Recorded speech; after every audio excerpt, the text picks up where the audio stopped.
Some radio frequencies are silent for a reason. Most people don't know that between the crowded stations between music, news, and advertisements there are narrow bands of empty sound. Engineers call them dead frequencies, but sometimes they aren't dead at all.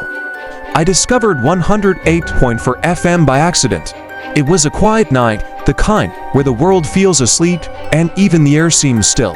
I was sitting in my room, slowly turning the dial of an old analog radio I'd bought from a flea market. I liked listening to distant stations late at night. Sometimes you could catch voices from cities hundreds of miles away. But when the dial reached 108.4, the sound changed. Not music, not silence, just static. At first, it sounded normal, like the usual white noise you hear when a station isn't broadcasting. But after a few seconds, something strange happened. The static shifted. It wasn't random anymore. It almost sounded like breathing.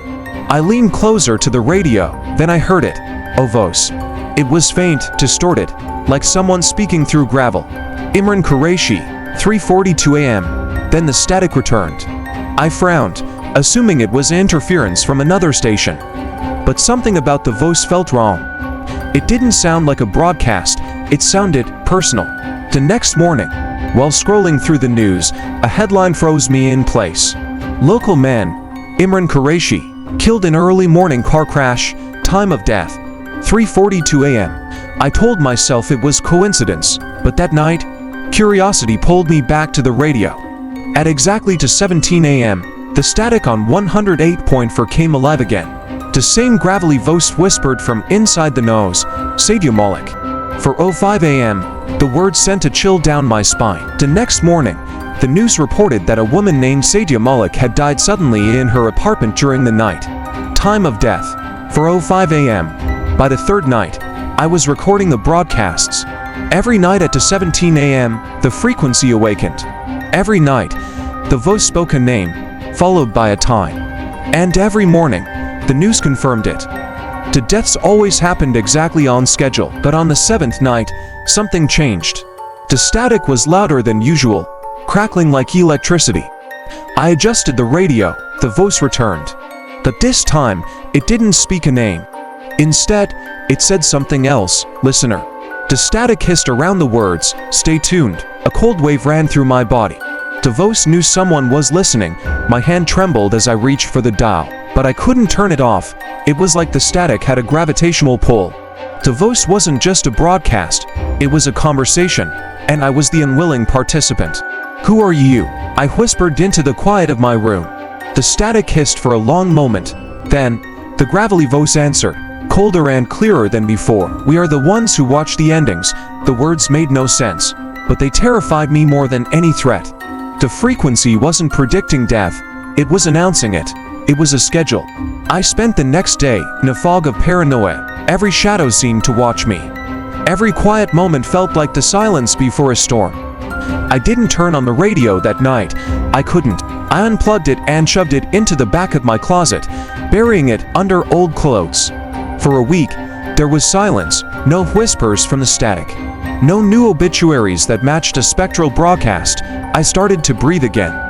I convinced myself it was a hallucination, a string of morbid coincidences amplified by a lonely mind and a faulty radio. But on the eighth night, my phone rang. It was an unknown number. I almost ignored it, but some morbid curiosity made me answer. The line was filled with a familiar sound, static, the same hissing, breathing static from 108.4 FM. It was impossible. The radio was unplugged, buried in my closet. Then, the voice came through my phone speaker, no longer faint, but directly in my ear. You can't stop listening, it rasped. My blood ran cold. I threw the phone across the room, shattering it against the wall, but the static didn't stop. It continued to emanate from the broken device, a persistent, malevolent whisper. I had to know. I had to understand what this was. Was it a ghost, a government experiment, something else entirely? Driven by a fear that had curdled into a desperate need for answers, I retrieved the old radio from the closet. My hand shook as I plugged it back in and turned the dial to 108.4. The static greeted me, like an old friend. I waited. The minutes stretched into an hour. Then 2. Finally, at 17 a.m., the voice spoke. It was different this time, It wasn't a whisper, it was a calm, clear, almost conversational tone, and it spoke my name. Followed by a time, tomorrow, for 58 p.m., the radio fell silent. Not even static remained, just dead air. I didn't sleep. I just sat there, staring at the radio as the sun began to rise. My own death had been announced, a scheduled appointment. I thought about running, but where could I go? The voice had found me through my phone. It wasn't tied to the radio, it was tied to me. The day passed in a blur. I didn't go to work, I didn't answer calls from my family. I just sat in my room, watching the clock on my wall tick away the seconds of my life. For 50 p.m., my heart hammered against my ribs. For 55 p.m., I closed my eyes, waiting for the end. A heart attack, an aneurysm. For 57 p.m., the old analog radio on my desk crackled to life, its dial still set to 108.4 FM. A new voice came from the speaker. It was my voice, faint, distorted, speaking through a layer of gravel-land static. A new listener, it said, followed by a name and a time. The clock struck for 58 p.m., and I understood. The frequency doesn't just announce the endings, it recruits. From somewhere deep inside the hissing static, my own voice joined the chorus, whispering the next name on the schedule. And I, the listener, had become the whisper from the static.